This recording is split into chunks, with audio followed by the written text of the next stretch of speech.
ഈ ഒരു എപ്പിസോഡിനകത്ത് ഹിഗാൻ versus Sai fight നടക്കുമെന്നാണ് വിചാരിച്ചിരുന്നത്. പക്ഷേ ഒന്നും നടന്നില്ല. ഹിഗാന്റെ വഴി തടഞ്ഞതിന് ശേഷം സായി അവൻ്റെ പാട്ടിന് പോയി. ഇതേ സമയം മൈക്ക് ഓസയിൽ മുമ്പ് ജോലി ചെയ്തിരുന്ന ഒരാളെ പോയി കാണുന്നുണ്ട്.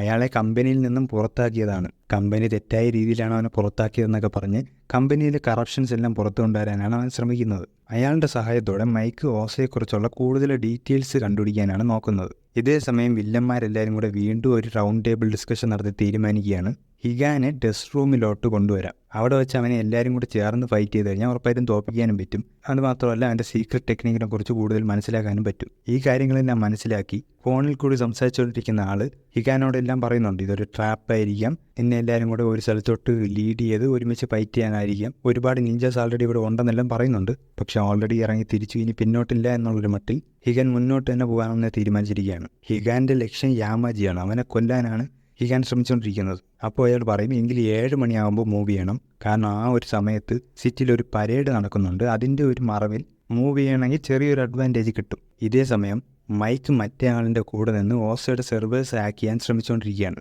അങ്ങനെ നോക്കിക്കൊണ്ടിരിക്കുമ്പോൾ കുറേ ആൾക്കാരുടെ പേരും അവരെ കുറിച്ചുള്ള ഡീറ്റെയിൽസും കാര്യങ്ങളെല്ലാം വരുന്നുണ്ട്. അതിനകത്ത് നോക്കുമ്പോൾ യമയുടെ പേരും കാണുന്നുണ്ട്. ഇതെന്തുകൊണ്ടാണെന്നൊന്നും അറിയില്ല.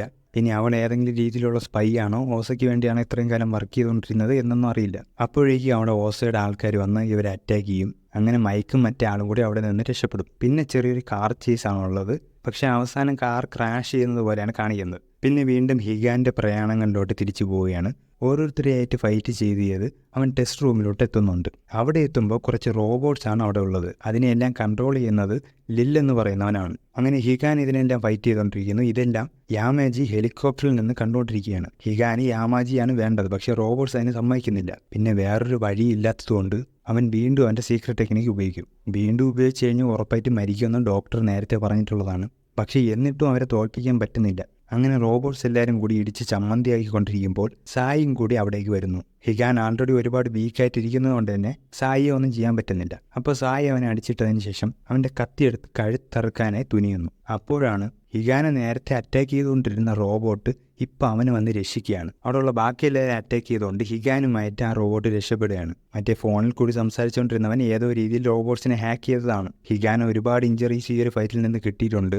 ഇങ്ങനെയൊക്കെ സംഭവിക്കുമെന്ന് നമ്മൾ ആൾറെഡി പ്രതീക്ഷിച്ചാണ്. 5ാമത്തെ എപ്പിസോഡിൽ തന്നെ എന്തായാലും നായകൻ അവൻ്റെ റിവഞ്ച് കംപ്ലീറ്റ് ആക്കാൻ പോകുന്നില്ല. അതുമാത്രമല്ല, ഇനിയും ഒരുപാട് കാര്യങ്ങളൊക്കെ എക്സ്പ്ലെയിൻ ചെയ്യാനുണ്ട്. ഇതിനി എത്രത്തോളം എപ്പിസോഡ്സ് നീണ്ടുപോകുമെന്നൊന്നും അറിയില്ല. ഫസ്റ്റ് സീസണിൽ 12 എപ്പിസോഡ്സ് ആയിരിക്കും എന്നാണ് പറഞ്ഞിരിക്കുന്നത്. അതിനുശേഷം എന്തെങ്കിലുമൊക്കെ ഉണ്ടോ എന്നറിയില്ല. എന്തായാലും നിങ്ങൾക്ക് എപ്പിസോഡിനെ പറ്റി തോന്നിയ കാര്യങ്ങളെല്ലാം കമൻറ്റ് ചെയ്യുക.